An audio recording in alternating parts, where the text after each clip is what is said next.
ዳነ አንተን ያመነ ሁሉ ዳነ አንተን ያመነ ሁሉ ዳነ አንተን ያመነ ሁሉ ዳነ አንተን አምኜ ምን ሁኜ አንተን አምኜ ምን ሁኜ አንተ ያለ እግዚአብሔር ስሙ ይመስገን። ተወዳጇ ድምጻዊት እጅጋየሁ ሽባባው ከረጅም ዓመታት ቆይታ በኋላ በማህበራዊ ሚዲያ ተከሰተች።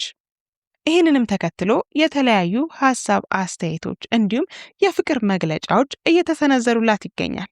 ካገኘናቸው መካከል ለእናንተ ለማጋራት ወደድን። ለረጅም ጊዜ ከሚዲያው ርቃ የነበረችው ተወዳጇ ድምጻዊት እጅጋየሁ ሽባባው ወይም ጂጂ ዘማሪት ሶፊያ ሽባባው ባጋራችው ቪዲዮ እንደገና ታይታለች። በለመለመ መስክ ውስጥ አንተን ያመነ ሁሉ ዳነ የሚለውን የፕሮቴስታንት መዝሙር በስሜት ስትዘምር የሚያሳየው ቪዲዮ በሶፊያ ሽባባው የፌስቡክ ገጽ ላይ ከተለቀቀ በኋላ የብዙ አድናቂዎቿን ትኩረት ስቧል። በልዩ የድምፅ ችሎታዋና በሙዚቃ ስራዎቿ የበርካታ ኢትዮጵያውያንን ልብ የገዛችው ጂጂ ከረጅም ጊዜ ዝምታ በኋላ እንደገና መታየቷ በአድናቂዎቿ ዘንድ ታላቅ ደስታን ፈጥሯል። የብዙዎቻችን ናፍቆት የሆንሽው ጂጂ ሆይ ለረጅም ጊዜ ከዓይናችን ብትሰወሪም ዛሬ ስላየንሽ እጅግ ደስ ብሎናል፣ የኛ ጂጂ አትጥፊብን የሚሉ መልእክቶች በማህበራዊ ሚዲያ በስፋት እየተጋሩ ይገኛል። ሌላ ያገኘነው መረጃ ደግሞ እንዲህ ይላል። ጂጂ የነፍስ ዜማና የዘመን ትዝታ። ለብዙዎቻችን ጂጂ ማለት ዝም ብላ ድምፃዊ አይደለችም። እሷ የትውልድ የለውጥ ስሜት መተንፈሻ፣ የሀገር ናፍቆት ማስታገሻና የኪነ ጥበብ እንደ አምባሰልና ባቲ ከዓለም አቀፍ የጃዝና የአፍሮቢት ስልቶች ጋር ስታዋህድ የፈጠረችው ቅኝት ዛሬም ድረስ ተወዳዳሪነት አልተገኘለትም። የቃላት ምርጫዋ፣ የዘፈኖቿ ግጥሞች እንዲሁ የሚረሱ አይደሉም።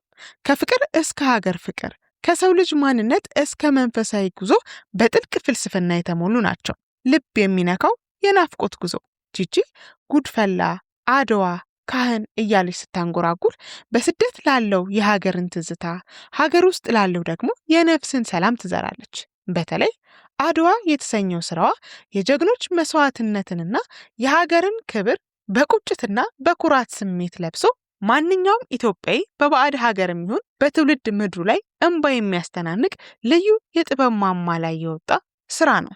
ጂጂ የዘፈነችው ለጆሮ እንዲያረካ ብቻ ሳይሆን ለታሪክ እንዲቀመጥ ለልጅ ልጅ እንዲተርፍም ጭምር ነው።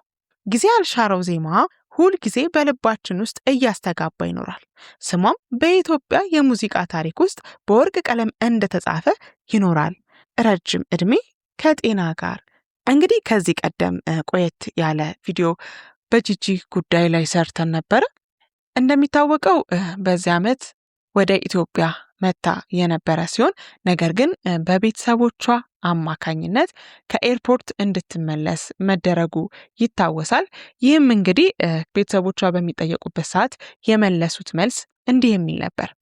ያለችበት የጤና ሁኔታ ትንሽ አስጊ ስለሆነ ወይም ደግሞ ልክ ስላልሆነ እንደዚህ ሆና እዚህ መምጣቷ ልክ አይደለም፣ ሕክምናዋን እዛ መከታተል ስላለባት እንዲሁም ደግሞ የኢትዮጵያ ሕዝብም እንዲሆና እንደያያት ባለመፈለጉ ምክንያት ከኤርፖርት እንድትመለስ መደረጉ ተገልጿል።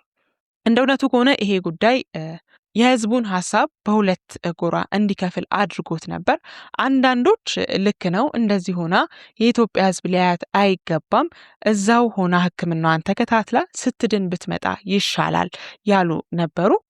በሌላ በኩል ደግሞ ምናልባት ይቺ ሴት ወደ ሀገሯ ብትመጣ ያደገችበትን አካባቢ ያደገችበትን ስታየው ሰላሟ ሊመለስላት ይችላል፣ ጤናዋ ሊስተካከል ይችል ይሆናል።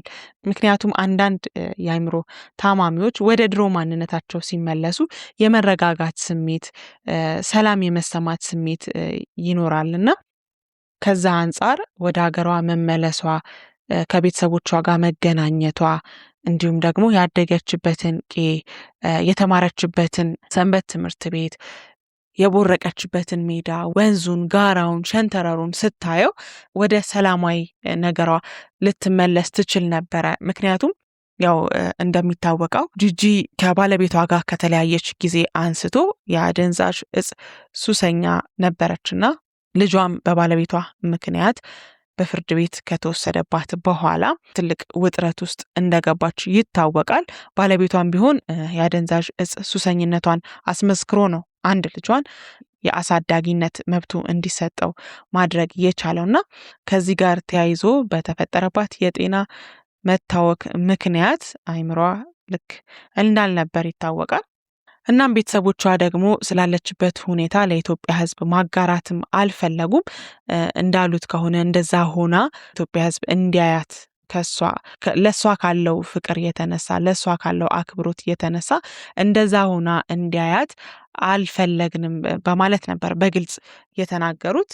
እንዳልኳችሁ ነው። ይህ አስተሳሰባቸው የተለያዩ ሰዎች ዘንድ ቁጣን ቢያስነሳም በአንዳንድ ሰዎች ዘንድ ግን ልክ ነው የሚልን የድጋፍ ስሜትን ሰጥቶ ነበረ።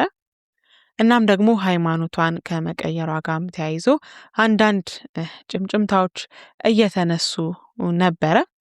ለማንኛውም አሁን እንግዲህ ያለችበትን ሁኔታ በሶፊያ ሽባባው የፌስቡክ ገጽ ላይ ለመመልከት ችለናል። አብዛኛው ኢትዮጵያዊ ደስ የሚል ስሜት ተሰምቶታል። መኖሯ በቃ ጤነኛ ሆና እንደዚህ አይነት ሁኔታ ላይ መሆኗ በራሱ ትልቅ ነገር እንደሆነ ነው ሀሳባቸውን እየሰነዘሩ ያሉት። ካለችበት ዲፕሬሽን ውስጥ ወጥታ ፈጣሪዋን ለማመስገን መብቃቷ በራሱ ትልቅ ነገር እንደሆነ ነው እየተነሳ ያለው። ይሄንን አስመልክቶ ደግሞ ወይም ይሄ ቪዲዮ መለቀቁን አስመልክቶ ደግሞ ከዚህ ቀደም ጂጂ ያለችበትን ሁኔታ ለሕዝብ በማጋራቱ ምክንያት ከቤተሰቦቿ ከባድ ተቃውሞ የደረሰበት አንድ ግለሰብ ነበረ። ይህም ግለሰብ ዮናስ ሞላ ይባላል። እሱም እንግዲህ ዛሬ እጅጋየሁ ሽባባው ያጋራችውን ቪዲዮ አስመልክቶ የራሱን ሀሳብ አስተያየት ለመግለጽ ሞክሯል። እጅጋየሁን ቀርጾ ለፌስቡክ ማስጣቱ የሚጠቅማት ቢሆን ኖሮ እኔ ድሮ አደርገው ነበር፣ ግን አይጠቅማትም፣ ጭራሽ ይጎዳታል። አገኛታለሁ ብዬ እንኳን አላውቅም። ተከታይ ወይ ሳንቲም ለቀማ ብፈልግ ኖሮ ውጤቱን ታውቃላችሁ። ሶፊያ፣ ውድ ወዳጆቼ፣ ሰሞኑን ሕፃናትን ለማስተማር ያለኝን ሸክም ተረድታችሁ ስላሳያችሁኝ ቀናነት ከልብ ያመሰግናለሁ። ፌስቡክ የላከልኝ መልእክት ሲሆን ከዚህ በኋላ 215,000 ተመልካች ያገኘ 2 ፖስት በ4 ቀናት ውስጥ ከሰራሽ $160 ተጨማሪ ይከፈልሻል ነው የሚለው። እስኪ ይህንን ፖስት ደግሞ 215,000 ሰው ይመልከተው ብላ ነበር። ሕፃናት ቀርቶ እራሷ በተማረችበት አፓረንትሊ ብሩ አልሞላላትም ነበርና 1-2 የጂጂን ፎቶ ለጥፋ ስታየው እይታው ሄደላት። ሂሳቡን ሰራችሁና በዚህ ይህንን ካገኘው ቀርጫት ቫይራል ቢወጣ ብዙ አገኛለሁ አለችና ትንሽ እረፍት አግኝታ ቁጭ ያለችውን አስጥታ ብር ሰራባታለሁ ብላ ሄደች። ስለ ብር ነገር ከለጠፈች በኋላ የለጠፈችው ስለ ጂጂ ብቻ ነው። መሸጥ የለመደ እናቱን ያስማማል። እራሷ እርዳታ ያስፈልጋታል። እግዚአብሔር ይማራት። እኔ እሰጣት ነበር እኮ። ለጊዜው ከዚህ የተለየ ሀሳብና ምክንያት አልመጣልኝም።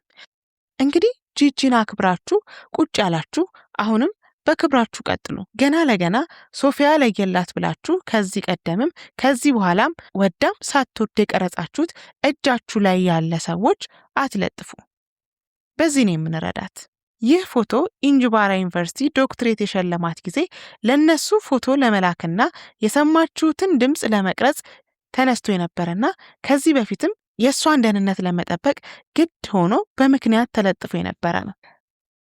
እናም የጂጂ ቪዲዮ መለቀቅ ያስደሰተው ህብረተሰብ እንዳለ ሁሉ ያስከፋውም ህብረተሰብ መኖሩን የሚያሳይ ነው።